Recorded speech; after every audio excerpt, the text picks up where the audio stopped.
Libo-libong taga-suporta ni dating Pangulong Estrada ang nagtipon-tipon sa makasaysayang lugar ng EDSA upang iprotesta ang pagkakabilanggo ni ERAP dahil sa kasong plunder o pandarambong. Dahil dito patuloy din ang pagsisikip ngayon ng daloy ng trapiko mula San Juan hanggang Pasig area. At lumilipad po ngayon sa kahabaan ng EDSA Ortigas ang ating Sky Patrol para sa update sa sitwasyon. Narito ang report ni Ricky Velasco. Ricky, anong sitwasyon dyan? Maraming salamat, Henry. Ang ABS-CBN Sky Patrol nga ay lumilipad muli dito sa ibabaw ng EDSA Shrine, kanto ng EDSA at Ortigas Avenue. At sa ating nakikita ngayon ay napakaraming ngayon na nag-iipon-ipon ng mga supporters ni dating Pangulong Joseph Estrada.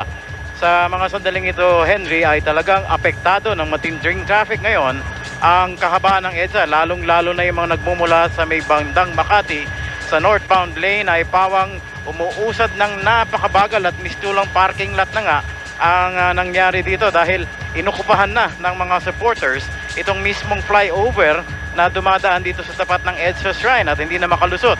Karamihan ng mga sasakyan ay kumakanan na dito sa may Julia Vargas para makalabang dito sa may bahagi ng sa may lugar ng Meralco Avenue o di kaya sa may C5 kung saan mas magaan-gaan ang daloy ng trapiko.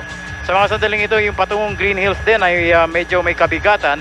Bagamat yung southbound lane, Henry, ay maayos nang tumatakbo, yung paakyat lamang ng Ortigas Flyover patungo ng Ortigas Center at Rosario Pasig ang siyang nakapila ng may katindihan ngayon dahil mahaba-haba na rin ang dulo nito na umaabot naman sa may Connecticut, sa may Green Hills area.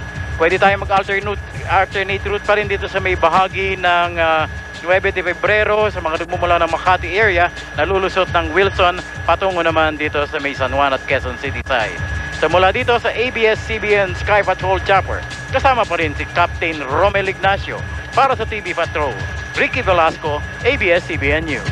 Henry, ang ABS-CBN Sky Patrol nga ay lumilipad muli dito sa ibabaw ng EDSA Shrine, kanto ng EDSA at Ortigas Avenue.